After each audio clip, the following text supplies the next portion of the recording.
we're all part of this dreadful 21st century, so, you know, it's very unwise to blame or put the blame on other people. It's very wise to put the blame on ourselves, as the Chinese proverb says, and as the Imitation of Christ also says. We think rarely with profit of other people's sins. We think rarely without profit of our own sins, the Imitation of Christ. Then it's much wiser to realize that that the resistance is very liable to go the same way as the mainstream church and the Society of St. Vincent X. Give it a few more years and exactly the same problem is highly likely to recur within the resistance. So let's not be under any illusions. We are sinners just like everybody else. So on the lifeboat is now having a hole drilled in the floor, or more than one hole, and the water is springing up, and the passengers are sitting there, for various reasons. And one reason is it's not easy to take a flying jump into the ocean. As the ocean is furious, the ocean is raging today, and it's not fun to. Life on the ocean wave is better than life. Life on the ocean wave is better than life at sea. It's an old song. I don't know where it comes from. It's an old song. But a life on the ocean wave, in this particular ocean, the ocean of sin, a sinful world getting more and more sinful, it's not fun. And a priest, when he thinks of leaving the society, he's leaving his structure, he's leaving his family. It can even seem to me that it can even seem to him he's leaving his church, because the Archbishop told us you belong to the church when you belong to the society, you belong to the church. And in the case of his society, that was perfectly true. And therefore, but the sense of how the society was under the Archbishop carries over even under the present management, the present mismanagement, and the result is that a priest can feel that if he's leaving the society, if he leaves the society, he's leaving the church. It can be not much more than a feeling, but it's nevertheless a factor. In other words, it's not so easy for a priest to take a flying jump into the ocean. It's probably easier for the laity to do it than for a priest. And you know, it's worth, I think, bearing that in mind, that a priest is more bound by obedience. He's more, another thing to think of, the society is his family. A priest doesn't have a wife and children. He has grandparents for sure, but he doesn't have a wife and children, and therefore the society is his family. And to leave the society is to leave your family. So, you know, don't perhaps be too harsh on priests who see what's going on and don't yet quit. They are waiting for some clear moment when it's clear to them they must quit. But the skill of the devil, of the Romans and of Mensinum, will be to disguise any such moment and to maintain always confusion, so that priests don't have that clear moment when they know that they should quit. In any case, the lifeboat is sinking, and so, you know, some priests have jumped into the ocean, God bless them, for their courage and their faith, and they're building various rafts alongside the lifeboat. The lifeboat's going down. It's not yet sunk, but it's sinking. The lifeboat's going down. People don't want to drown. People who can see that the lifeboat is going down and that have responsibility for souls, these priests are doing what they can. Father Pfeiffer has been all over the world to launch centers of resistance and to encourage the laity to quit the lifeboat, because he sees very clearly what's going to happen to it. And the result has been the formation of resistance centers like this one. So the resistance is very necessary for the simple reason that the lifeboat is going down. And there's nothing, humanly speaking, that looks like rescue. The Society of Sebastian looks as though it's humanly speaking, it looks as though it's doomed. Because the management is intent upon going in this direction. The society is already breaking apart. You've got dissension, division, uncertainty. It's breaking apart because it's like an airplane being used as a boat. I mean, an airplane is designed to fly. If you use it according to what it's designed to do, it does it. But if you use it to do something it's absolutely not designed to do, it's going to break up. You try using an airplane as a boat, it's going to sink. It's not meant for that. You use the society which was meant and designed and built and constructed by the Archbishop in order to fight against the council, against the errors of the council, because these are the damnation of souls. These errors are going to lead many souls to hell. The society designed to resist the council is now being changed to go along with the council. Well, to go along with those who go along with the council, which amounts to going along with the council. The society has been turned around 180 degrees and is going in exactly the opposite direction which it was designed to go. Imagine a windbreak designed to break wind coming from this direction, and then the wind comes from behind, it just pushes straight over. The windbreak was meant to face the wind coming this way, not the wind going that way. Therefore, the society is, humanly speaking, it's doomed, which is what a number of you here see, and see very clearly. God love you, God bless you. And therefore, if individual souls are not just going to jump into the ocean, then it's a very good idea, and it's very necessary that there be rafts, not even lifeboats, but rafts, to encourage the people to jump and to provide them with some means of not drowning if they're going to quit the lifeboat. So, the resistance is necessary, and as I said this morning, I think, I'm full of admiration for what you've managed to do, what you are doing here.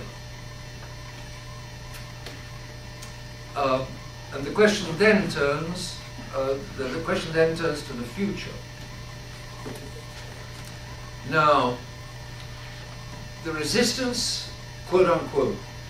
Why do I always put quote unquote? Well, very often. Because it's not anything yet organized. It's simply a spontaneous uprising. It's not a coherent body which has got a coherent policy. It's got the faith, and that's by far the most important. The society is now undermining the faith. It's changing its faithfulness which it had from the Archbishop, is changing it to the apostasy. It's losing the faith. And without the faith, we can't go to heaven. And the only purpose of the society, of the Catholic Church, is to enable us to save our souls and go to heaven. That's what it's all about. That is, together with the glory of God, the bottom line, as you say. In which case, the society is losing its power to save souls. But because it's losing the faith. The resistance has, the resistant groups, the resistance, spelled A-N-T-S, in other words, those resisting. And I prefer the expression resistance, A-N-T-S, to the expression resistance. You can hardly hear the difference in English. It's there in writing. Those resisting. If somebody resisting is a resistant. And plural makes resistance, which is not the same as resistance. Very difficult here. But a big difference in reality. I very much believe in resistance, A-N-T-S. I'm not so sure about resistance, A-N-C-E. And I'll come to this great question why. And it's the great question for the future of the resistance. But let's get clear that these centers of resistance are very necessary, because not only do they maintain the faith up till now, they maintain the faith, they give to the people an opportunity outside of the Society of Pius X, of the mainstream society, to continue along the lines of Archbishop Lefebvre for the salvation of their souls. That's crucial, of great value. Even if you don't have Mass every Sunday, even if there aren't enough priests, even if there are all kinds of difficulties, what basically is of immense value is the maintenance and defense and faithfulness to the true faith, the doctrine. It's a doctrinal question. We're not in this for the chocolate, we're not in this for the feelings, we're not in this because we like Father Pfeiffer or Father Chazal. That's not where it's at. We're in this because the society is changing from a great defender of the faith, is changing into an underminer of the faith, because it's going over to the council, which was a disaster for the faith. Or it wants to join those who believe in the council, and who sooner or later, if they gain power over the society, will insist that all the society, churches and chapels and priests and laity follow and submit to the council. There's just no doubt about that at all.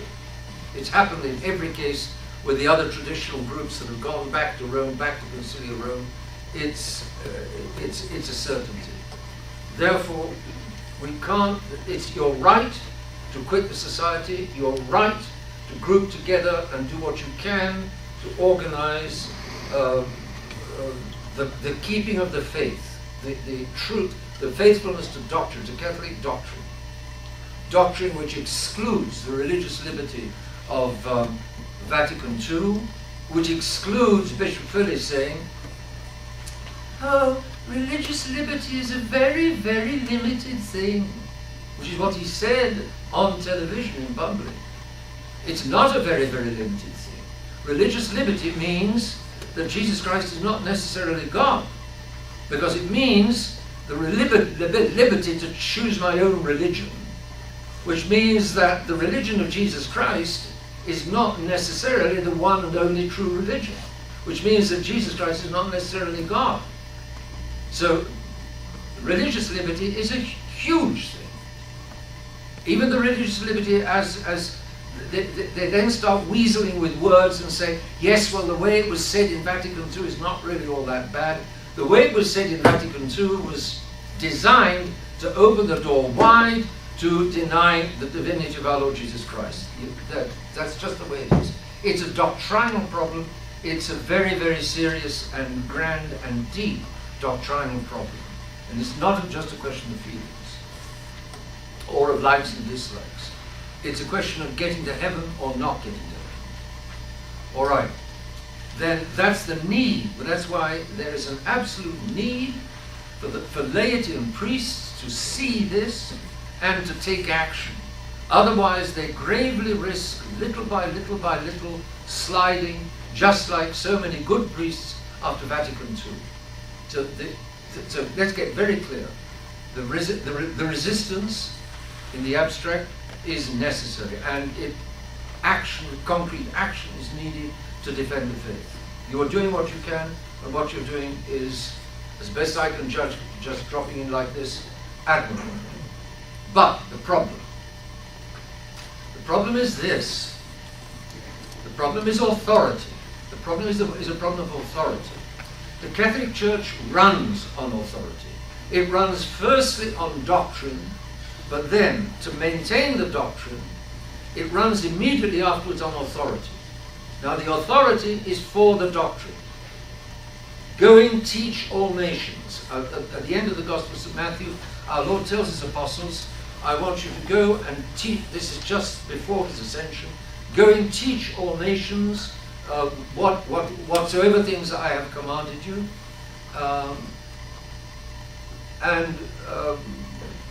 lo, I am with you until the end of the world, he says. But teach firstly, Latin doctio, docere, doctrina, doctor.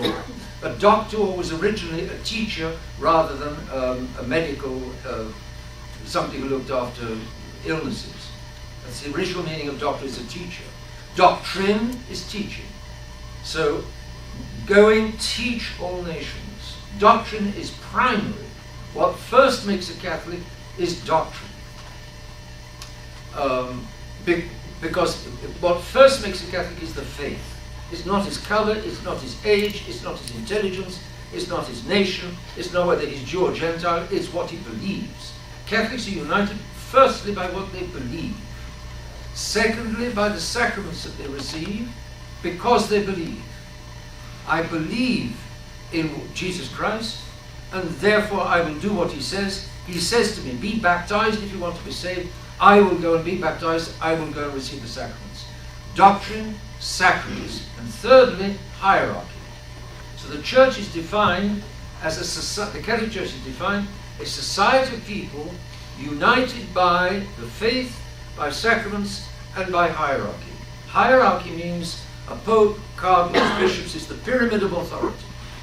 So we've got doctrine and sacraments and then hierarchy. So a Catholic without hierarchy is not Catholic.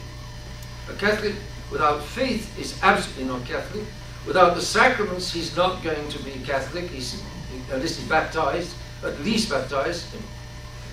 and he's not going to be Catholic if he is not under and part of the hierarchy. In other words, either a layman obeying a priest obeying a bishop, or a bishop obeying the pope.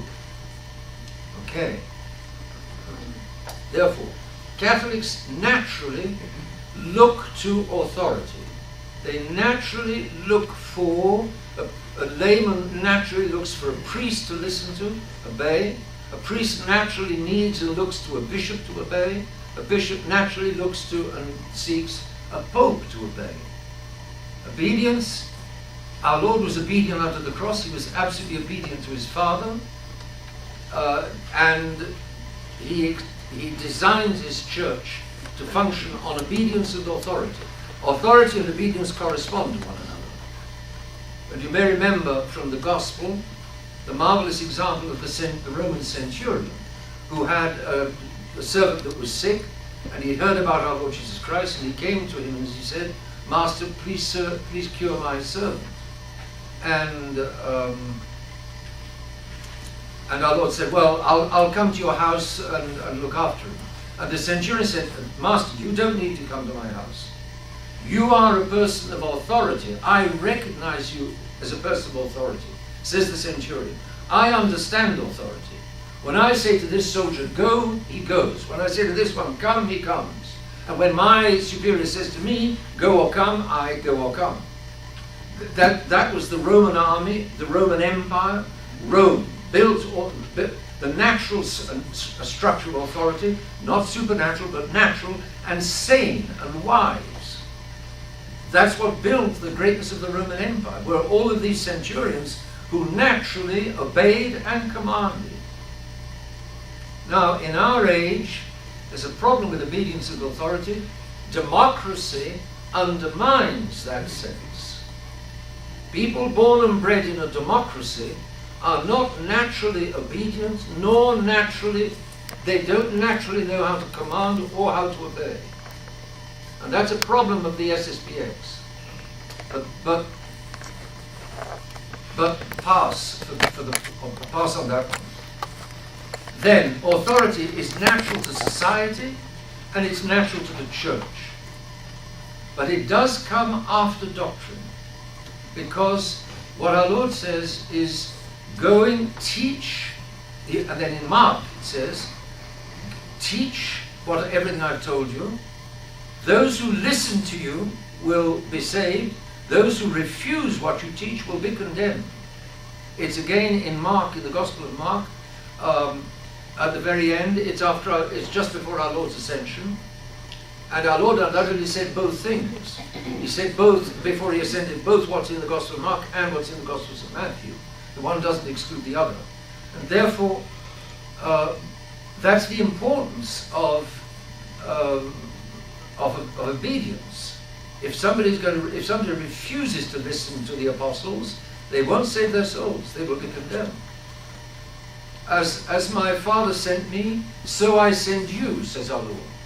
My Father, all authority in heaven and earth has been given to me, and as my Father sent me, I send you.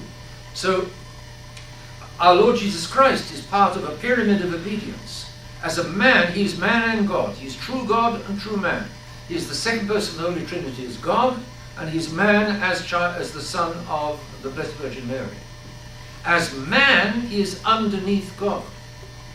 And therefore, as man, he is completely obedient to God, even unto the cross. And he says, our Lord says, that what he teaches, he tells the Jews in the Gospel of St. John, he tells the Jews, I'm not telling you anything of my own. Everything I'm telling you is coming from the Father. So even our Lord Jesus Christ, as man, is under authority and he is obeying. So therefore, authority is absolutely central to the Catholic Church. It's absolutely central. And therefore Catholics naturally, Catholic laity naturally look for a priest to listen to and obey.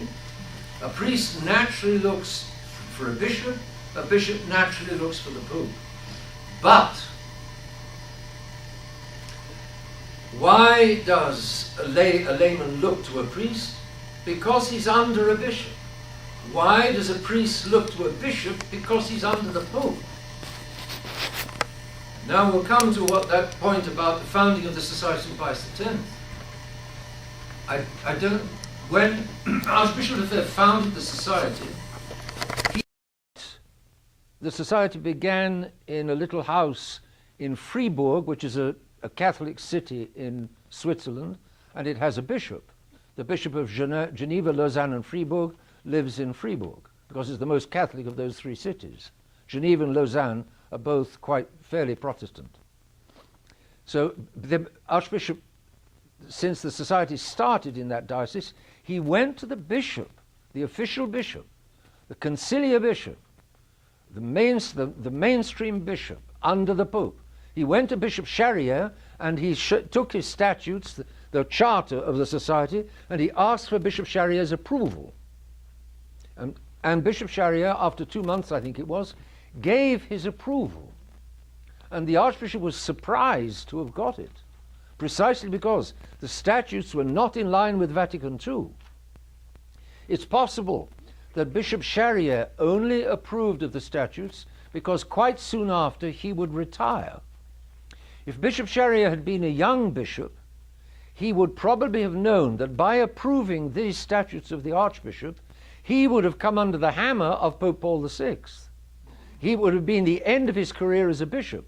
He would have been thrown out of the diocese and he would no longer be a bishop because he would have dared to approve these statutes. As it was, he was about to retire, that's Providence, and therefore he approved of the statutes. Now, what that meant was that the Archbishop was part of the great pyramid of the Church. He had gone to the local bishop, he wasn't a priest, but he'd gone to the bishop, the local bishop of the diocese, who has the authority to approve of statutes, to approve of a little congregation starting. That authority doesn't lie with the Pope, otherwise the Pope would be swamped in little Catholic initiatives all over the world. Therefore, the little Catholic initiatives go first to the local bishop, all of the local bishops, and that spares the poor Pope, who's got enough other things on his desk. Therefore, it's the local bishop who has the Church's authority to approve of a little society starting. And Bishop Charrière had that Church authority.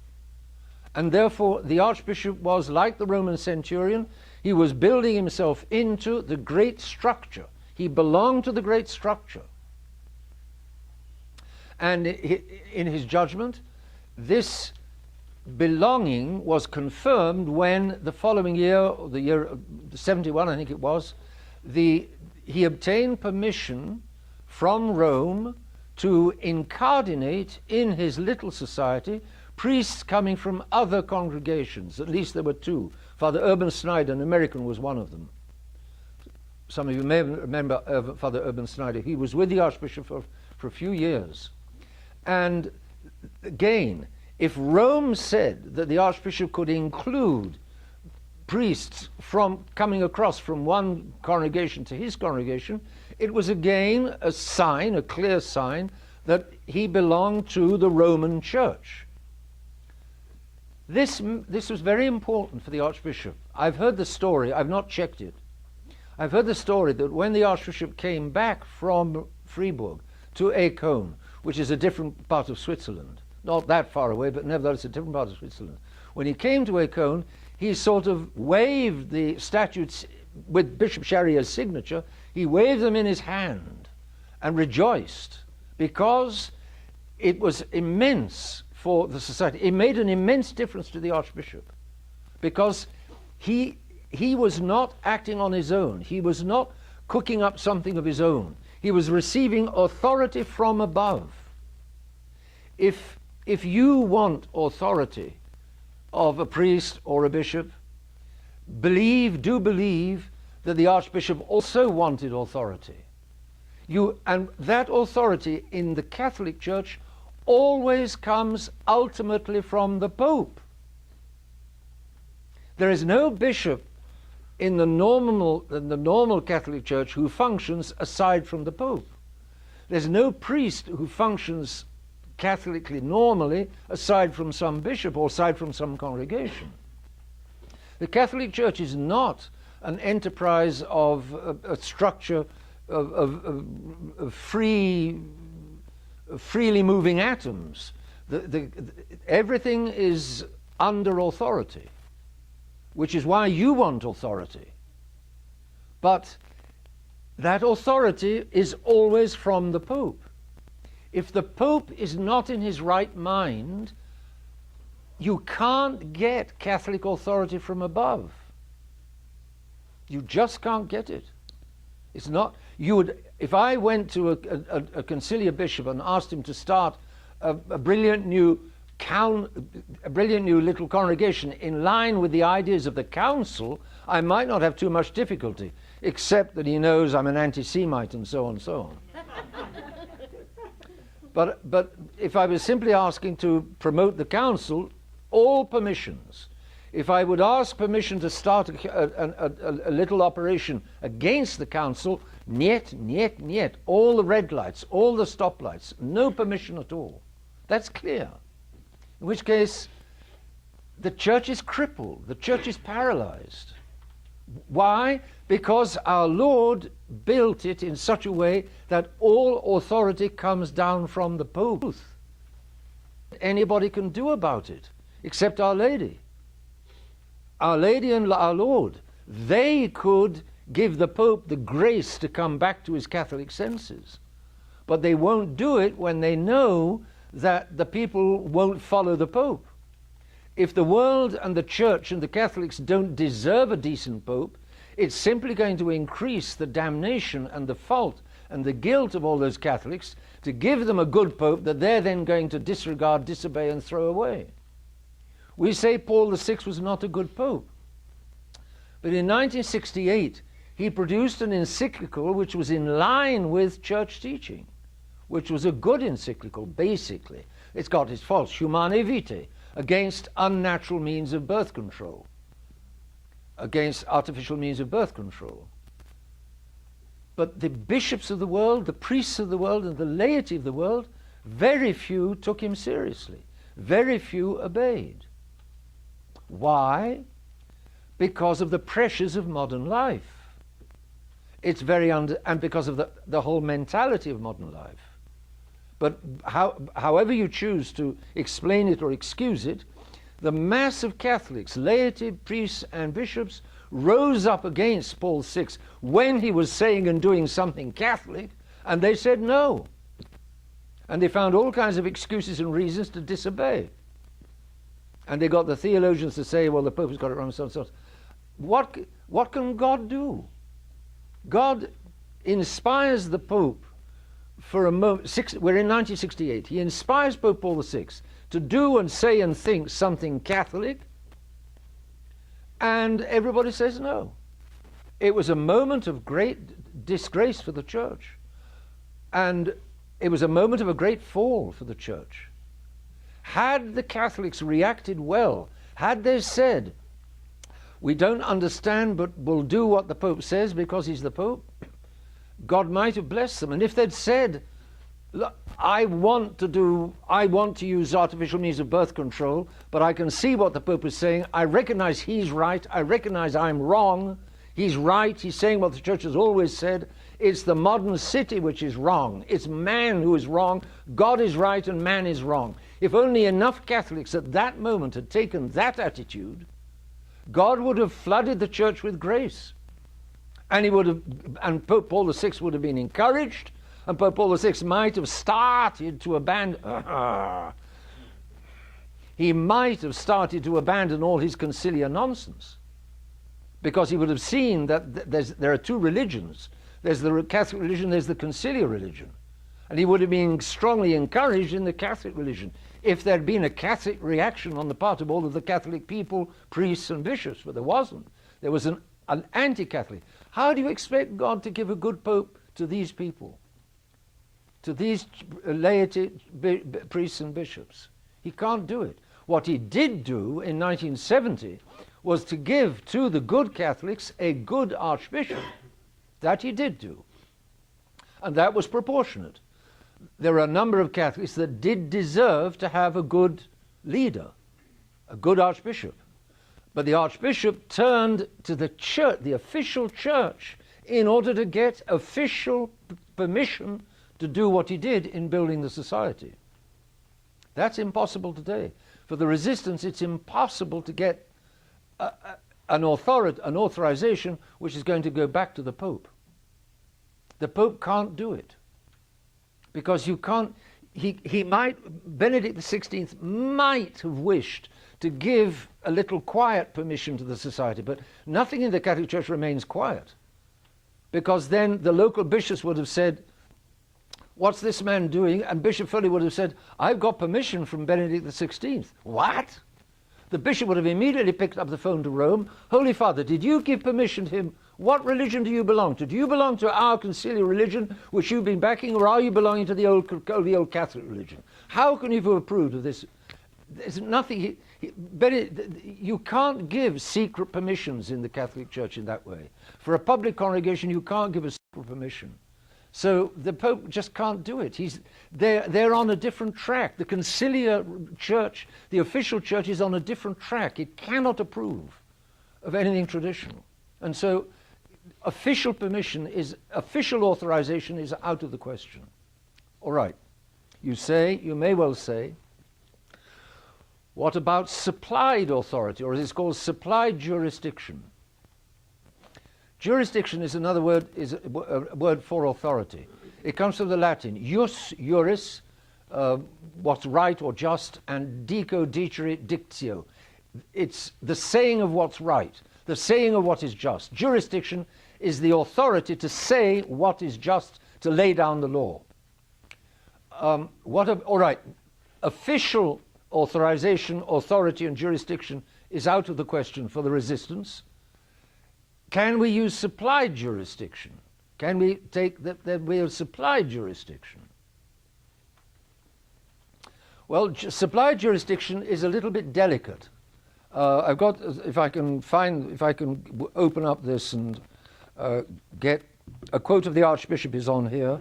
I may or may not be able to get it up. Let's see. What the Archbishop says is very wise. I'm sorry, you'll have to leave me for a few electronic moments, because in this case, the electronics do have a quote of the Archbishop. I may well not be able to get it. Oh, here it is. Brilliant. It is here. This is the Archbishop speaking about supplied jurisdiction. It's a doctrine of the Church that in an emergency situation, the Church, where somebody doesn't normally have the jurisdiction he needs to perform a function, the Church can supply. Take, for instance, when the church is functioning normally, a priest needs authorization from a local bishop to hear confessions. Confessions need a jurisdiction, and that jurisdiction will come from the bishop normally. Every parish priest had jurisdiction from his bishop to hear confessions, of course. Now, I'm visiting in a different country, I'm dressed in a cassock, I visit a cathedral, and somebody comes up, some layman comes up to me in this different country and says, can you hear my confession in a language I can understand? I say yes. I don't have local jurisdiction. I only have jurisdiction as a parish priest in my parish back home. But he's asking me, and I say yes. There's nobody else to hear his confession. It's a precious thing to hear confessions. I say yes. The church supplies. The church supplies the jurisdiction in a case like that. So there is a doctrine of supplied jurisdiction. Is it then going to be possible for the resistance to say, defending the faith is so necessary and so important that some leader can take jurisdiction, can assume that the church will supply his jurisdiction. The church will give him jurisdiction. Well, here is what the Archbishop says about supplied jurisdiction. It must be borne in mind that an authority which is supplied does not have the same characteristics as authority which exists ordinarily in the church. Supplied authority or supplied jurisdiction is exercised case by case, and it's not habitual. In other words, the people who benefit from it can always withdraw from it. And a supplied authority has no power to make them return. All authority of the SSPX is supplied authority. And if somebody walks out of the SSPX, the priests do not have the power to pull them back. In the old days, if you belonged to a parish, the parish priest was you had to obey the parish priest. And you couldn't just go to another parish and if you were visiting and traveling and so on, but you could not, in order to get out from under this parish priest, go to another parish priest.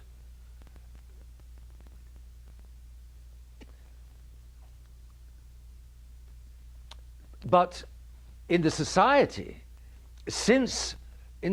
what happens is that when I approach a society priest, when I approach him, it lets loose from the church the supplied jurisdiction. But if I come away from that priest, the supplied jurisdiction goes back where it came from. That's the situation of the society. That's the reality of the society's authority. Now, from the way that the society behaves, you might think they have more authority than that. No, they don't. And therefore, if I walk away from a society priest, he's got no authority to pull me back. If I walked away from a parish priest 50 years ago, he had authority to pull me back. I couldn't just go to another parish to get out from under him. Therefore, supplied jurisdiction is weaker than normal jurisdiction, let's say. The supplied authority has no power to make return. It is dependent on the need of the faithful, given the state of crisis. To the extent that the faithful need these bishops or priests for the salvation of their souls, the church creates this link of authority between them. All of that shows that supplied jurisdiction gives a limited authority which has to be exercised rather delicately. The jurisdictional authority of a bishop, coming not from a Roman nomination, but from the necessity of the salvation of souls, must be exercised with an especial delicacy. Okay? So supplied jurisdiction, maybe we could assume for the resistance that there's some supplied jurisdiction, but it's going to be quite delicate. And the moment that a priest, if a priest were to come to me and say, Your Excellency, I put myself under your jurisdiction, the moment I say to him something that he doesn't like, if he walks away from me, the supplied jurisdiction I have over him is gone. That's the way it is. It's a delicate matter.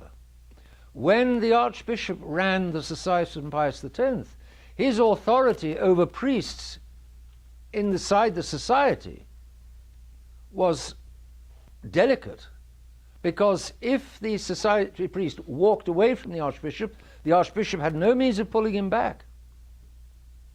Contrast 100 years ago.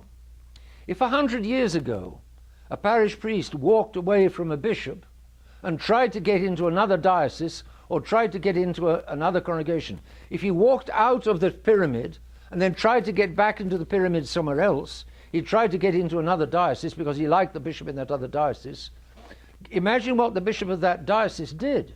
The first thing he does is to pick up the phone to the first bishop, whose diocese the priest had left, and he says, "Your Excellency, I've got John Doe, Father John Doe, knocking on my door, wanting to join my diocese. I hear he's come from your diocese. What's the story?" And if the first bishop says, "He's a pain in the neck, he's disobedient, you don't have anything to do with him," the second bishop will have said, "I'm sorry, Father, no way." On the other hand, if what the other bishop said would have been of great importance. And if the first bishop said nasty things, then he couldn't have got into the diocese. He couldn't have got into a second diocese. But contrast the situation after the council with the archbishop. There the situation is this. The priest gets fed up with the archbishop. He says to himself, Archbishop Lefebvre disobeyed Rome. Why shouldn't I disobey the archbishop? First point. Secondly, he goes and knocks on the door of some official diocesan bishop, and he says, "Your Excellency, I was with the society, but I think the society are wrong. I think the mainstream church is right. I would like to join your diocese."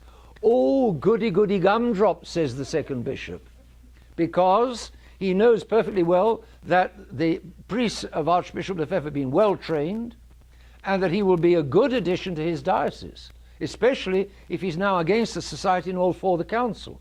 And therefore, far from ringing up the archbishop and saying, "What's the truth about this priest?" he just welcomes him with open arms. In other words, every priest in the society knew that if he walked out of the society, he'd be welcomed in almost any diocese in the whole wide world. Quite different. And that's why the archbishop's authority, even over priests inside the society, he was walking on eggshells, comparatively speaking. He didn't have the grip on them which a bishop normally would have by the pyramidal authority and normally would have over a priest.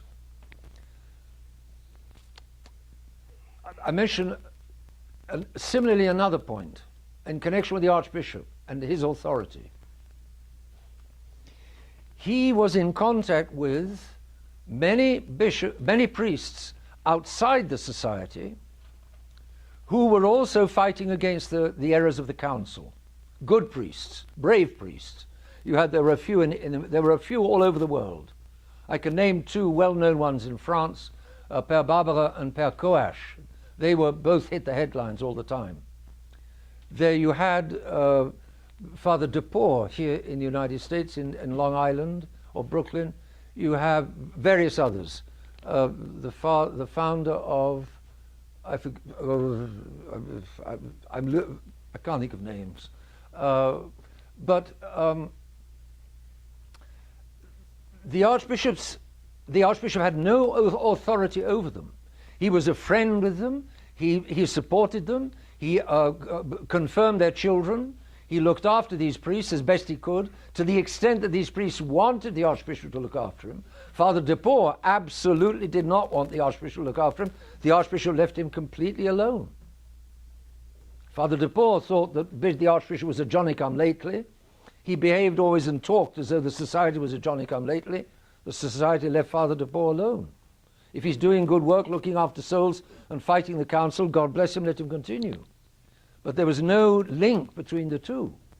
There was a link of friendship and advice and support with good priests, a number of good priests outside the society, but the archbishop did not give them orders because he had no authority over them.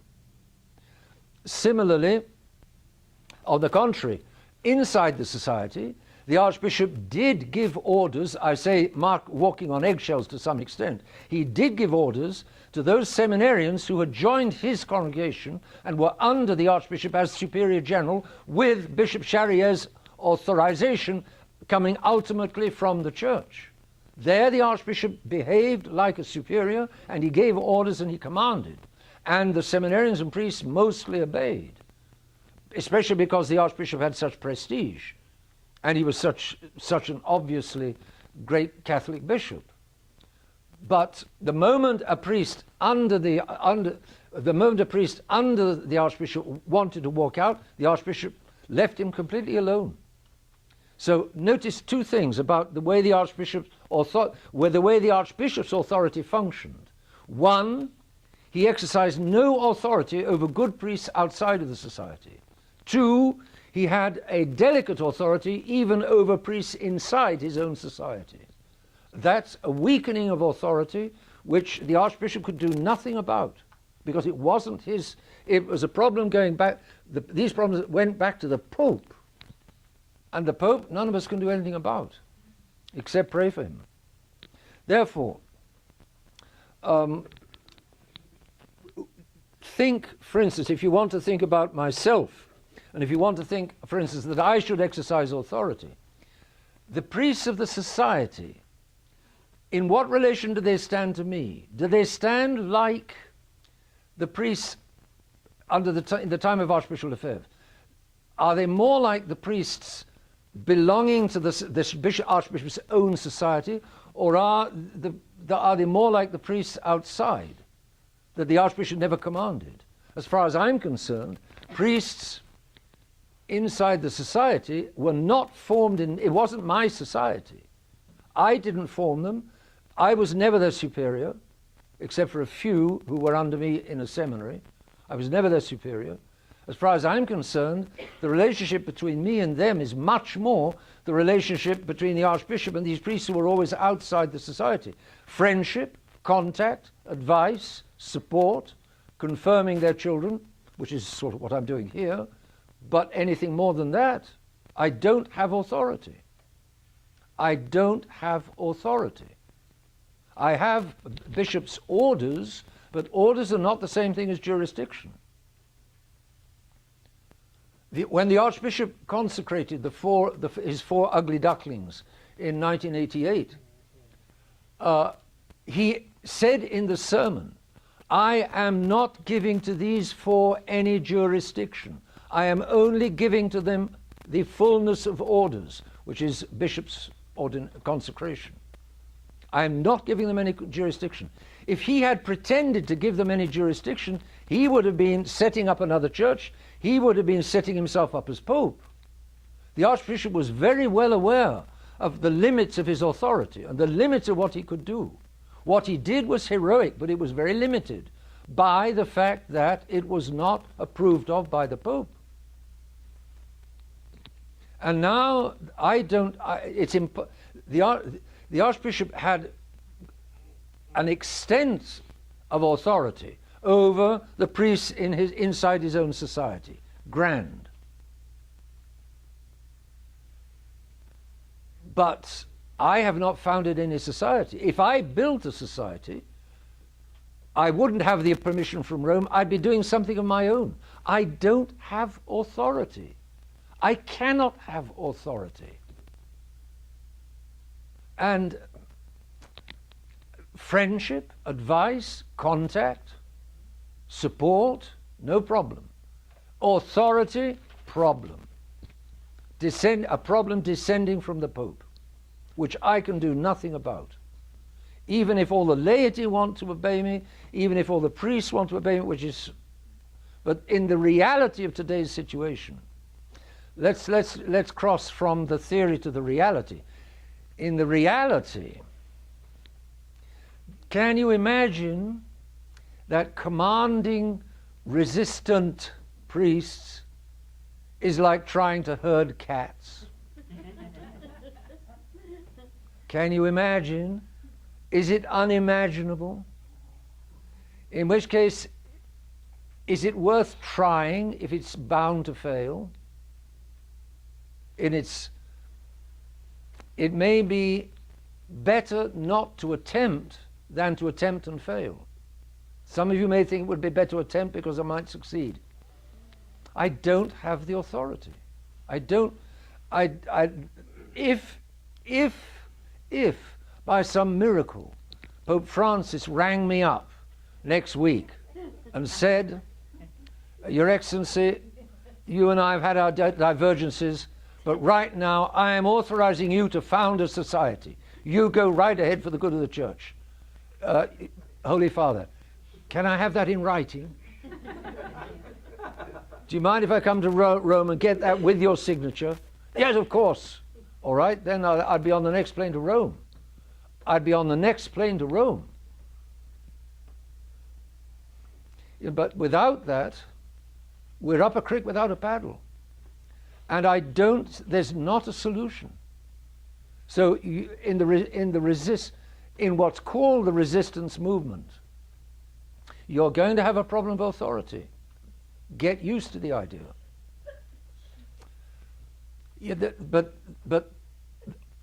think also that authority is secondary compared with the faith. And think that in the resistance movement as a whole, the resistance movement has been created for the faith, by the faith. It's been created by the faith.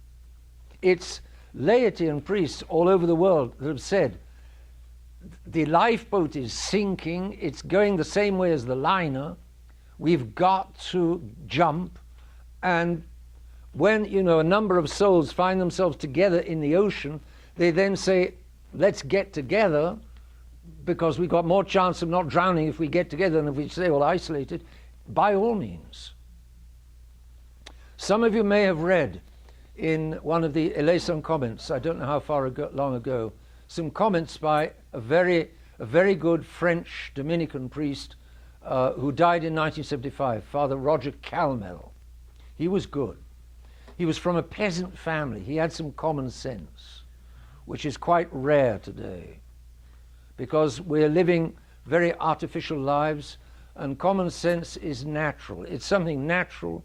It's a natural sense of reality which we're given. God gives to every human being that's born, but it's a natural sense of reality which we can use our free will to destroy if we want. And people today are in general trying to wipe out their common sense because they don't want to go God's way, and common sense goes God's way. People today are making war on God. They don't want God. They don't want his nature, the nature he gave us. They don't want the common sense that goes with that nature. So people are against common sense. But Father Calmel had some common sense. And he said obviously before he died, some of you may have seen those comments that he made. I wish I had them with me. I forgot to bring them. But what he said was, more or less, the future for the faith lies in a network of pockets of resistance. Little fortresses was what he said, forts. A fort of the faith here, a fort of the faith there. He said, each fort will be constructed by someone who has natural authority. The church authority is out. Father Calmel knew that. He knew it because of the nonsense that with which Rome is filled. Writing in the late 60s, early 70s, he's seen the council destroy the Catholic Rome. The church authority is shot. There remains natural authority. That's realism. That's being realistic, like a peasant is realistic in the good sense. He's saying we're not going to be able to rely on church authority. What we can rely on is a natural authority. A priest is going to be able to construct something like a parish. A nun, a sister, a teaching sister who's got experience of teaching girls is going to be able to create a girls' school, something like a girls' school.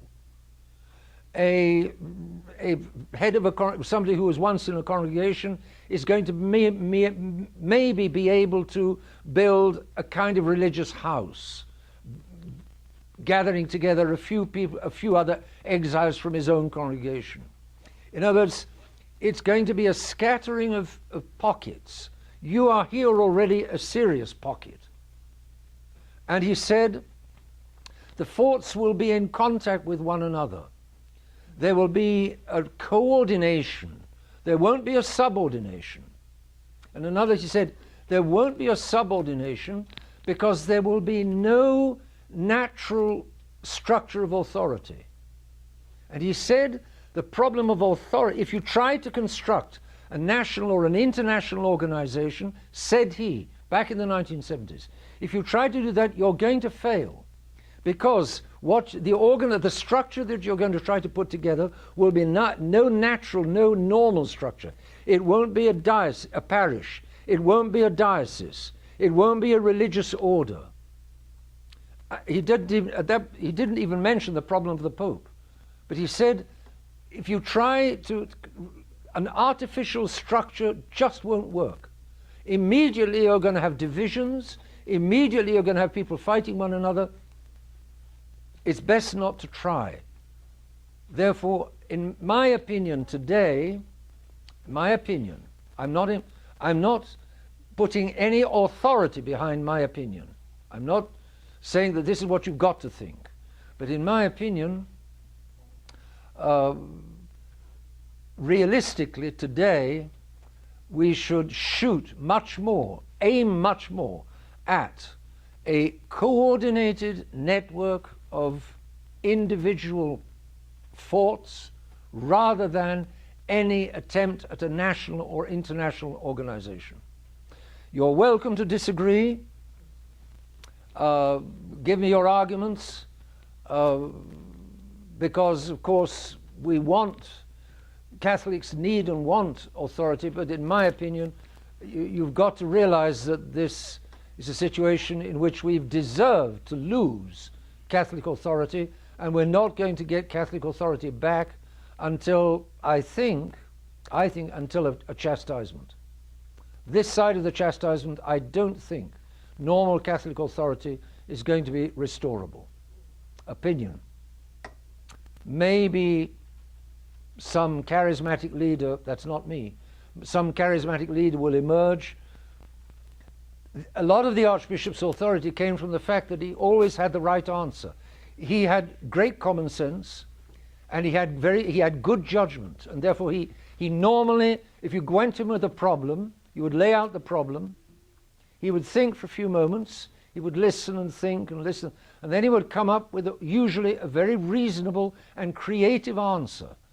He would think of some means of solving the problem. And the means he would propose would be very reasonable and very realistic. And that way he acquired authority, because he saw things and saw them wisely. He had wisdom.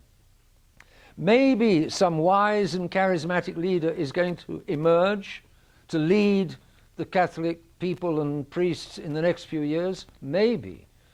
If he does, I will support him. I'll give him the support I can. I shan't try to be that leader myself, but time will tell time will tell how things will turn. Be prepared for all kinds of troubles, and maybe a lack of Catholic authority is not going to be the worst of them. Be prepared for a rain of fire. A rain of fire. That's what Our Lady and Akita said is coming. How many of you know the third message of Akita? Only a few of you. Joe, would you like to go to my room and find, I think it's on the desk. I'll give you this, obviously. One moment. There we are. 132. Get on the desk a little book called, somebody gave me the book yesterday. Yes, you gave me the book. Yes. It's called One Message, One Truth. That's it. On your desk? On my desk, yes. Because that contains the third message of Akita, 13 October 1973. If none of you know much about Akita, let me tell you, because it's extremely serious. It was in Japan. Our Lady appeared in Fatima, and I think it's the 1930s, it's in your book, in the 1930s she said, nobody is paying attention Sister Lucy said, that the Mother of God told her, nobody's paying attention to Fatima. The good go on with regardless, and the bad, of course, pay no attention. So, and then in 2000, the church attempted to bury Fatima. She came back in Garabandal, I believe, it's not been approved by the church, but I believe she came back in Garabandal in the 1960s, and since she said in her second message there, I believe it was her, many cardinals, bishops and priests are on the road to perdition, and they're taking many souls with them. How could a little mountain girl dare to say, imagine such a thing in 1965? But that was the second message. You can imagine that the churchmen didn't exactly like the apparitions of Our Lady of Garabandal when they were told that many of them were on the road to perdition and taking many souls with them. So Garabandal was buried. It's never been approved. So in the 1970s, Our Lady went to Japan. I think I speak foolishly. Maybe she's given up on Europe. We're bad. In Europe is bad. Europe is very corrupt. So she went to Japan, and she spoke to a completely deaf sister, Agnes Sasagawa, who belonged to a little congregation of handmaids of the Eucharist, a little congregation of lay sisters who went out to work during the day and then came back and lived a religious life together at night. And she spoke 3 times, all 3 times in 1973. And then there were various special phenomena and extraordinary things that happened. But from 1975 right through to 1981, there was, in particular, a wooden statue of the Mother of God that was in the convent. It's still there. And this little wooden statue of Our Lady wept tears 101 times. One day it was 4 times a day. It was 4 times. Several days it was twice. It was scattering. You could never be sure when the statue would weep. Many people witnessed it. It was everybody who was there when the statue wept, they found it very moving. The sisters twice sent, they took with a cotton swab, they would wipe the tears. They twice sent a sample to 2 different Japanese universities and asked the scientists in the universities to say what liquid it was that had been picked up by the cotton wool. Each time the answer came back, human tears. The sisters have preserved the cotton swabs, 101 of them.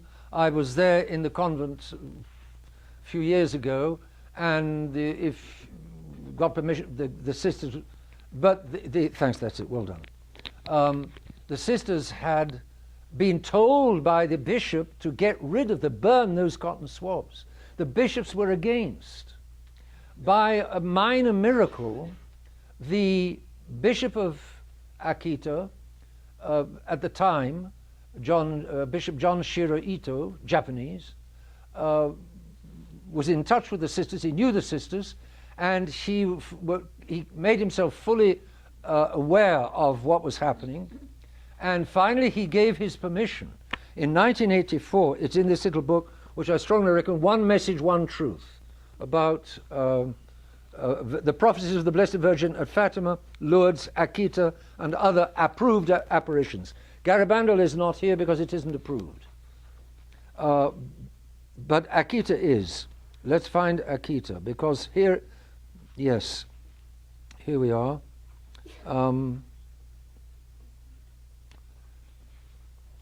There was a first message, pray in reparation for the sins of men. There was a second message to the deaf sister. She's completely deaf. She recovered her hearing since then. I've met her at least twice in Japan. She's charming. She's now must be around 70, my sort of age. She's charming, sane, normal, joyful, Catholic, no problem. She got back her hearing by gift of God, but the official bishops were absolutely against. The other bishops were against. But Bishop John Shiro Ito stood his ground. He said this, and he said finally, his quote is also here,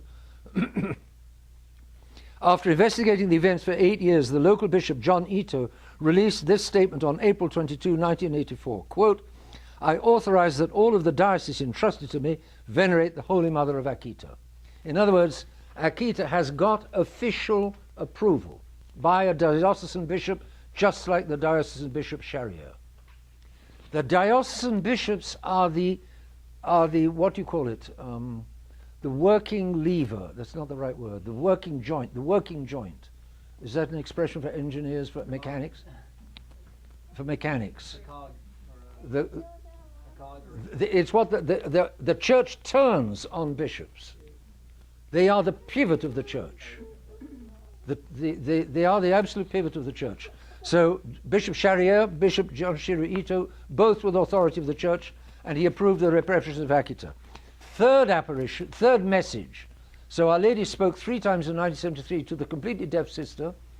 Third message, and then afterwards, to back up what she'd said, the statue miraculously weeping. Obviously they checked there were no tubes, no plastic tubes, no condensation, no other explanation. And the liquid goes to the universities, and the universities don't know what it is, don't know where it's come from, say it's human tears. Yeah. God usually provides that kind of evidence to back it up when he is genuinely appearing. Here's the third message. Fasten your seatbelts if you don't know the third message of Akita. As I told you, if men do not repent and better themselves, the Father will inflict a terrible punishment on all humanity. Has mankind bettered itself, repented since the 1970s? No way, Jose. The Father will inflict a terrible punishment on all humanity. It will be a punishment greater than the deluge in the time of Noah, such as one will never have seen before. Fire will fall from the sky. This is what's coming, my dear friends. Fire will fall from the sky and will wipe out a great part of mankind, the good as well as the bad, sparing neither priests nor faithful. The survivors will find themselves so desolate that they will envy the dead. Wait for it. It's coming. The only weapons which will remain for you will be the rosary and the sign left by my son. Nobody knows exactly what that sign is. It could be the sign at Garabandal that will be left by our Lord at Garabandal. Because part of the prophecy of Garabandal is that whereas the sun span in the sky at Fatima and then seemed to crash and then went back, 12 minutes later it was all over. There was no trace of anything on the ground in Fatima. In Garabandal, 100 years on from Fatima, there will be left a trace, there will be left some visible sign which people will not be able to touch, but which they'll be able to photograph. And so people will be able to go with their video cameras and their cell phones and photograph, and then go home and say, I saw this at Garabandal. It's stronger than Fatima because the needs of the... Remember, my dear friends, to pray for the Pope, for bishops and for priests with your rosaries. The work of the devil will infiltrate even into the church in such a way that one will see cardinals opposing cardinals, bishops against other bishops. The priests who venerate me will and opposed by their colleagues, and the devil will press many priests and consecrated souls to leave the service of the Lord. The devil will be especially implacable against souls consecrated to God. The thought of the loss of so many souls is the cause of my sadness. The sister had noticed her sadness, and then, of course, afterwards the statue would weep. If sins increase in number and gravity, there will be no longer pardon for them. Is it not more and more difficult to find in the big cities of today a priest, a Catholic priest, who will hear confessions? I think that's what that means. If people go on scorning the church, confession will be less and less available. Pray very much the prayers of the Rosary. I alone am able still to save you from the calamities which approach. Those who place their confidence in me will be saved. There it is. That's the reality. And one last thought. I mentioned this morning, I repeat it. Misused authority is destroying the mainstream church. Misused authority is destroying the society. Authority, rightly used, is a very good thing. It comes from God. But when it's misused, it's a terrible thing.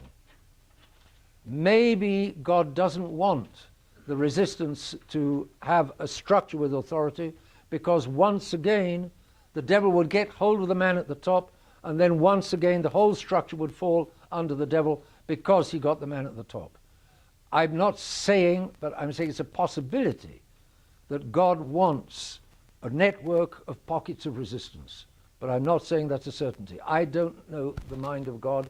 God is God. I am not God. I don't know. But it seems to me a possibility. That's another consideration which may soften the anxiety and desire I have for authority. Thank you very much.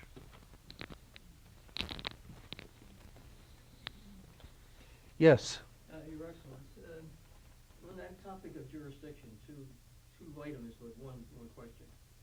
The society established a tribunal.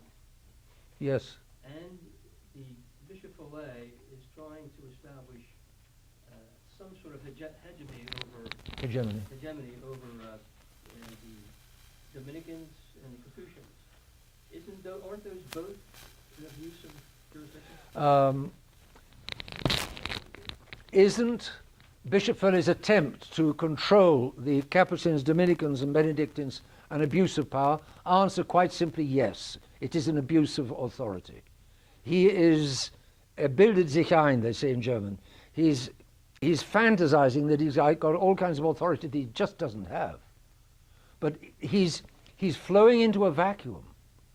People today want authority. You can't have a totalitarian dictator unless you've got people that are totalitarizable.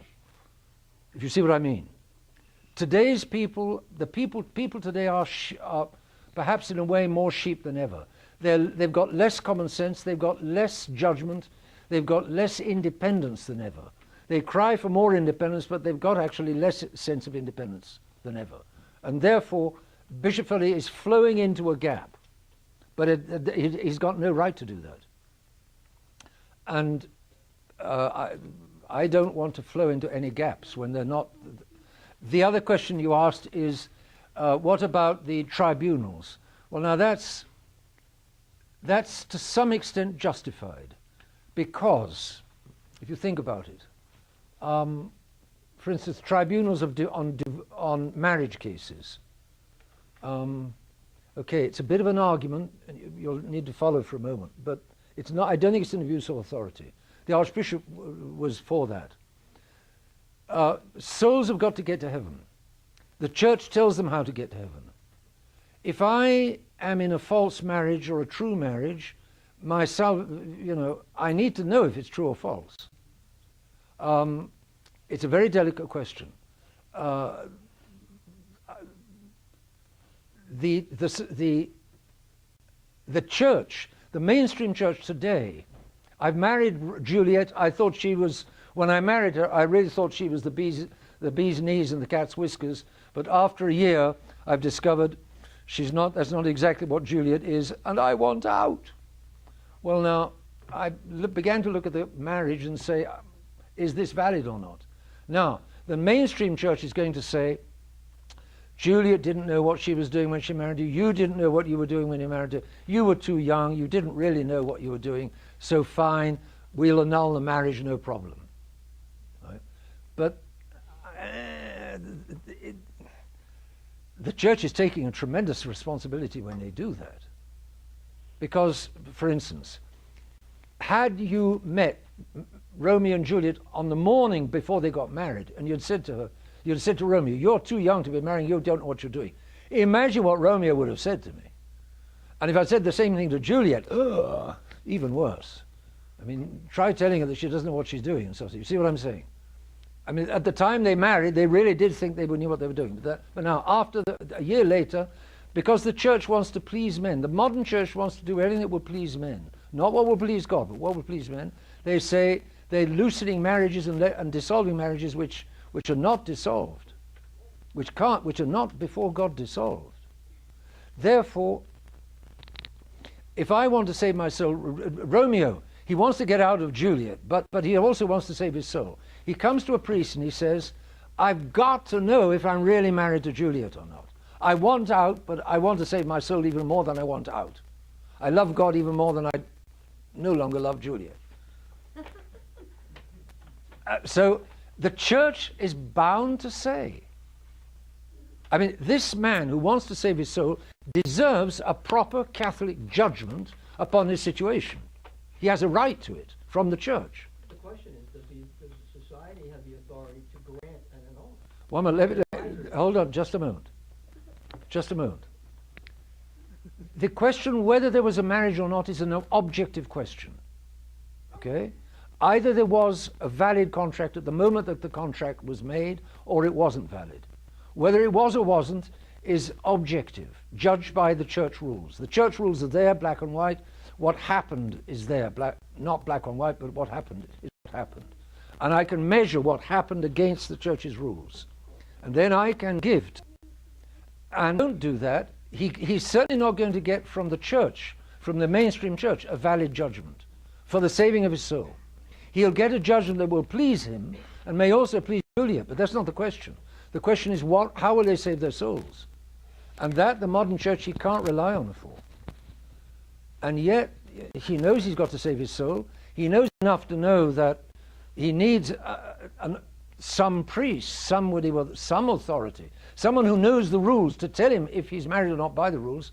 That's simply a gap that the society is stepping into. The society does not grant annulments, but the society does say, you're not actually married, that you were never married, and so you can proceed to another marriage. Do you see what I'm saying? So the society doesn't grant annulment? No. They make an opinion on the Exactly. See, for instance, this is how the society operated. The society makes a serious judgment. It says, you're not married. By the rules, the old-fashioned rules, there wasn't actually a marriage for this and this reason. Then Romeo goes to the official church, and without any trouble at all, he gets an annulment. Not for the same reasons, not for the old-fashioned reasons, but for new-fashioned reasons. But the church has authority to annul, the society doesn't. Fair? Who knows? I honestly don't know. Yes, Bill. There's some people that speculate that Pope Francis may be the first lay pope we've ever had because of the question of his... Well, then we raise the question of the validity of priestly ordinations and episcopal consecrations in the new church with the new rites. What Archbishop Lefebvre always said about the new Mass is that the new rite of Mass is not necessarily invalid. Okay? So some people say the new rite of Mass is absolutely and always invalid. The Archbishop didn't say that, refused to say that. I think the same applies to the new rite of ordaining priests and the new rite of consecrating bishops. They're not necessarily invalid. Well, then the society used to reordain priests in the past? It has done, yes. Recently it's studied them case by case, which is actually reasonable, which is an actually reasonable thing to do. But it doesn't always go over with the lay folk. The lay folk are scared of priests only ordained with a new rite. And therefore, it makes sense. If I'd been in charge of society, I would have said, if a priest wants to work with us and he's only been ordained with a new rite, he'll have to accept the new conditional reordination. It'll be private, it won't be a big deal, but we will have to do it in order to reassure our people, because our people are scared of priests only ordained with a new rite. On the other hand, if he doesn't want to work with us, no problem. So it's up to him to choose. But if he chooses to work with us in our houses for our people, he'll have to accept conditional reordination. That's what I would have said if I'd been in charge. That's what the society actually said. What it actually says is we study it case by case. I do think the studies have been serious. I don't think all new priests are necessarily invalid. I don't think it's very possible that the society came to a serious decision in each case. But coming to a serious decision is one thing. Making it understandable to the people is another. And in this case, you've got to take the people's scare. You know, there's a Chinese proverb which says, if you've been dragged backwards through a thorn hedge once, you don't particularly want to go through it a second time. A Chinese proverb I invented. But, you know, I mean, the people that have gone through the novice ordo, there are a lot of Chinese proverbs I haven't invented, and they're very good. Proverbs are folk wisdom. Proverbs are common sense. They're reality, very often. But the people that have gone through the novice order, they don't want to go through it all again. Yes? Excellency, is there any hope that you will be ordaining some priests for all of our little forts? That's a very good question. It depends upon the candidates. If there are some reasonable candidates, I would ordain, yes. But it's difficult. Candidates are difficult. I'd say they're like hen's teeth today. They're as common as hen's teeth. It's a real. We may be reaching the point where we don't deserve to have priests anymore. Be prepared for these horrors. Be prepared. Gird your loins is the old-fashioned saying. You know, let's say pull up your trousers. Gird your loins.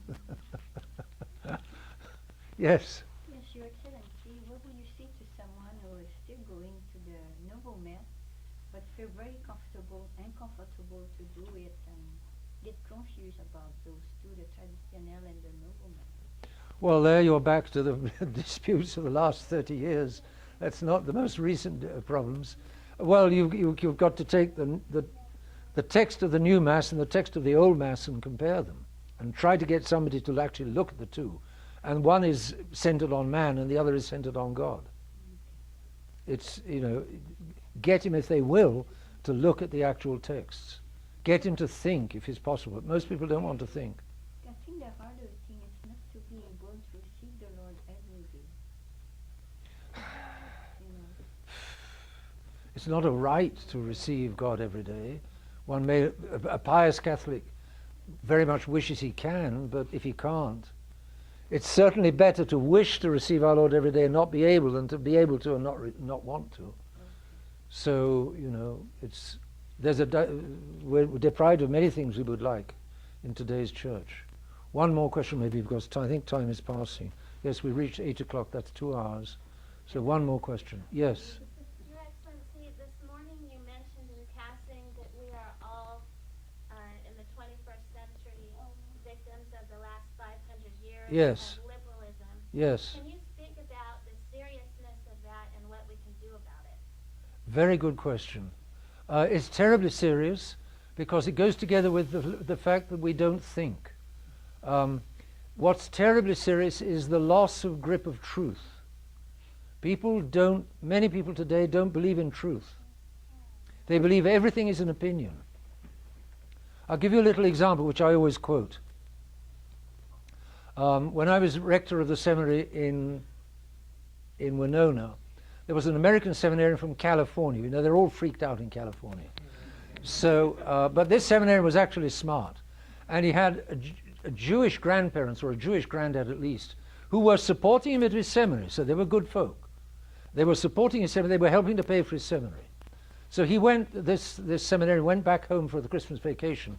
When he came back from the Christmas vacation, he said to me, I was talking with my grandpa, and we got into a conversation, and I tried to get him to back him up against the wall. And I said, but Grandpa, 2 and 2 are 4. There can't be anything else.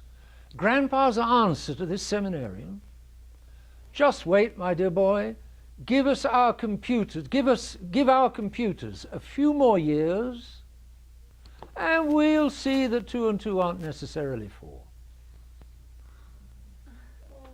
I hope that makes sense to nobody, but I wouldn't be surprised if there were a few to whom that makes sense to say something like that. But it's crazy. He's thinking that the technology, the modern man, that electronics, the computers, can change 2 and 2 are 4. His mind is unhooked from the most basic and absolute truths. He thinks that truth is at the mercy of our machines. Our modern machines can change truth. He's got no idea of truth.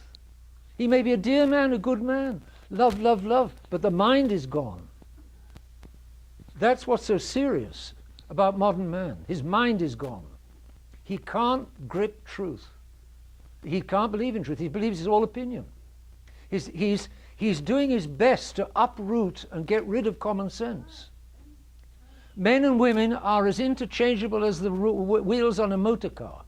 You might just as well have babies and diapers sign outside the men's room just as you have it outside the women's room. Nuts. Nuts. Men and women are different.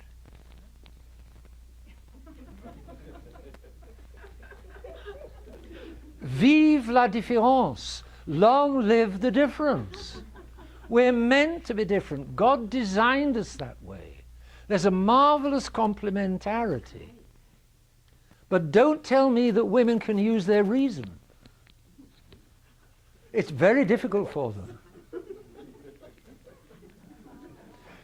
Don't try to get me into an argument with a woman, because I will lose every time, because she doesn't fight clean.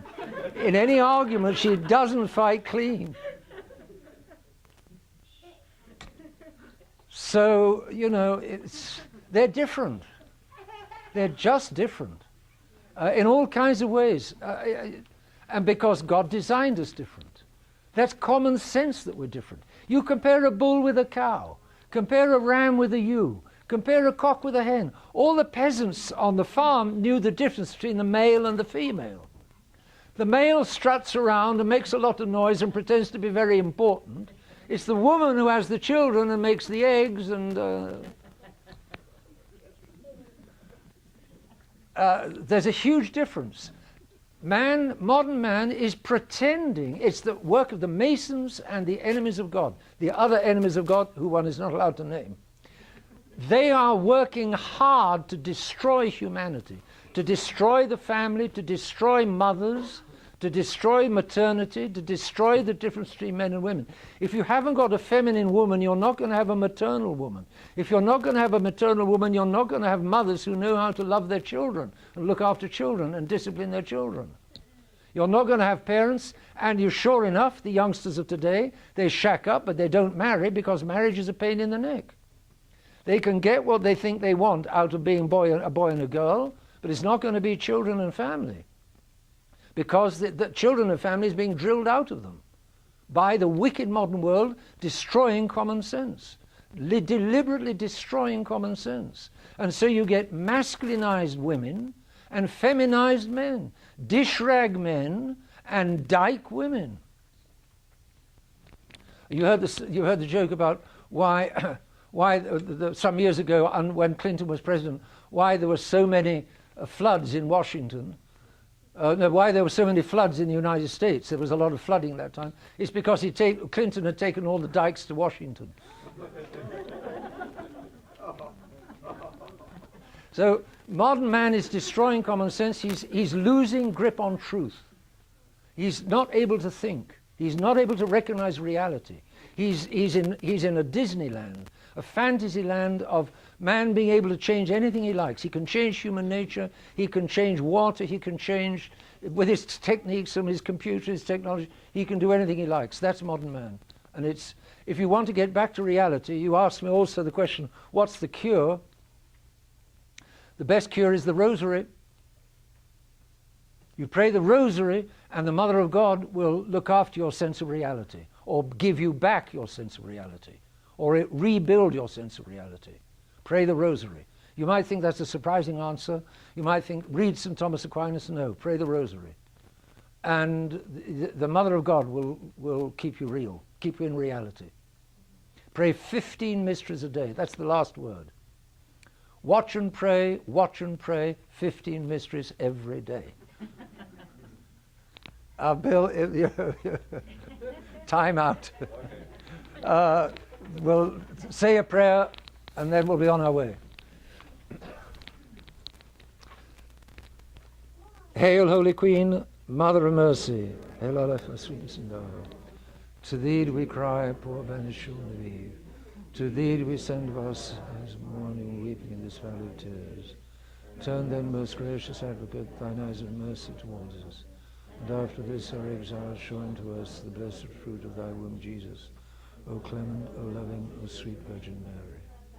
And a blessing, if you wish, benedictio Dei omnipotentis, Patris et Filii et Spiritus Sancti, descendat super vos et manet semper. Amen.